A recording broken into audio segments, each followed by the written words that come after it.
then come on across to me. Tonight on The Experience, we're going to tell you how you can get involved in community radio right here in Worcester. It's the membership drive for WCUW 91.3. Also, the Walk to Cure Cancer is coming up this weekend. We'll meet some people who are participating in that. And right now, time to congratulate John Mahoney, Democratic candidate from the 13th Worcester District. John, congratulations. Thanks, Hank. Last time we had John, of course, you were one of a field of 6, and everybody was talking. This is one of the few races where I think, honestly, going into it the last couple of days, when I talked to people and said, all right, who's going to win? I said, you know what? I don't know. Who's going to get their vote out? How did you feel those last couple of days?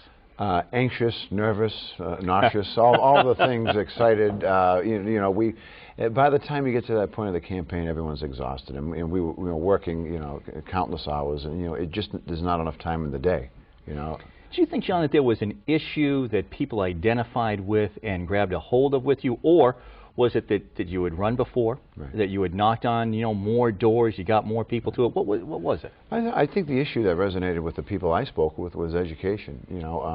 My wife Erin and I, we live it every day. Our 4 children are in the Worcester Public Schools.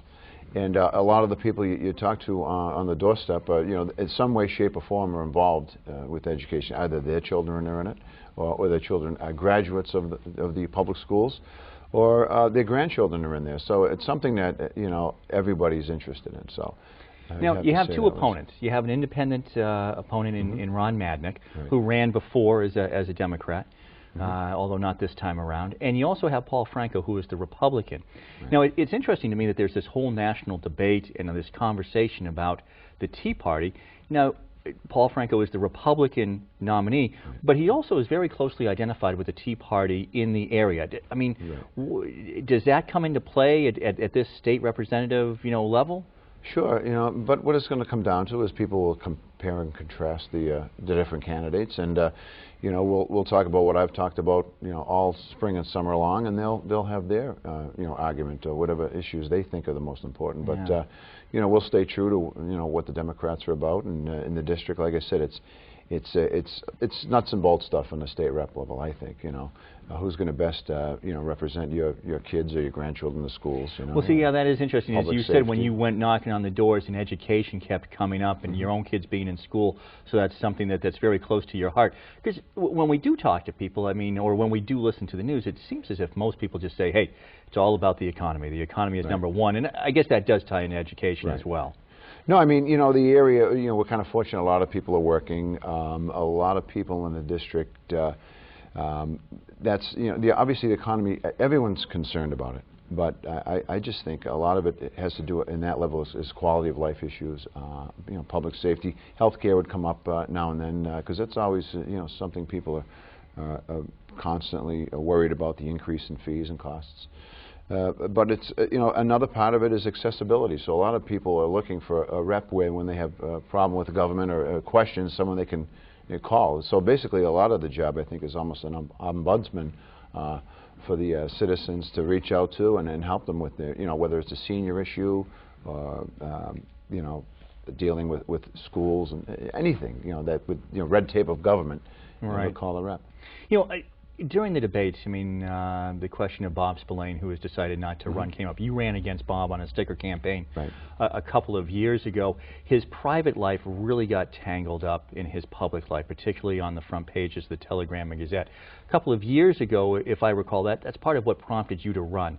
Now that you're the nominee, and if you win, is there a repair job, if you will, that has to go on in the district? Did people kind of get turned off to politics a little bit because of some of those articles in the paper?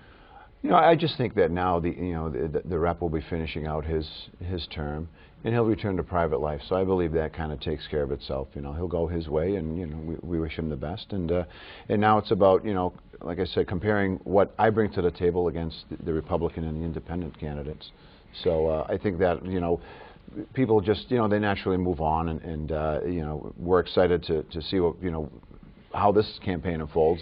Yeah, it's going to be interesting now because, of course, you were focused on 5 other candidates and the dynamics of that big race. Have you really had a chance to kind of decide and listen to what Paul Franco, for example, has had to say, And where do you differ from Paul, and if you could tell us a little bit about that? Well, we haven't had, that much interaction. I've seen him out a couple of times, but, that's why we're going to have some debates in the fall. So that's, this fall, that's what we're excited about. So, we're going to show up to the debate, and we're going to tell everybody what's the most important things to us. Right. And they'll have a chance to tell people what they're interested in.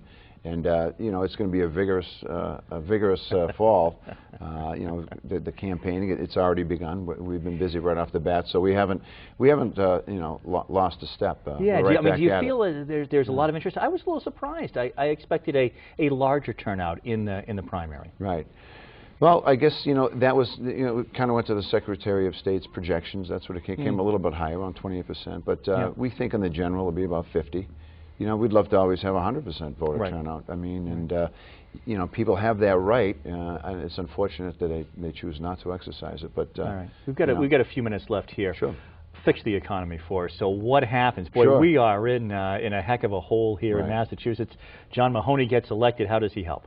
Well, one thing I've talked about to people once again at their doorstep is in this area, we're very fortunate. When the smokestack industries moved elsewhere or closed up or became irrelevant, we had the foresight 40 years ago. UMass Medical, the people who were in leadership roles in the city then got that project here. Okay. Now 25 years ago, we had Biotech Park. And look what that's done for us. There wasn't a day I wasn't out that I didn't meet someone who worked at UMass, and not to mention all the other, places of higher learning in the area. And thank goodness for them, because this would be a dramatically different area without them.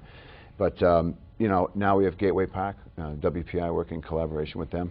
I believe that's the next step. Green energy is here. We're going to work on it vigilantly. I mean, I think that's really a big piece of the puzzle.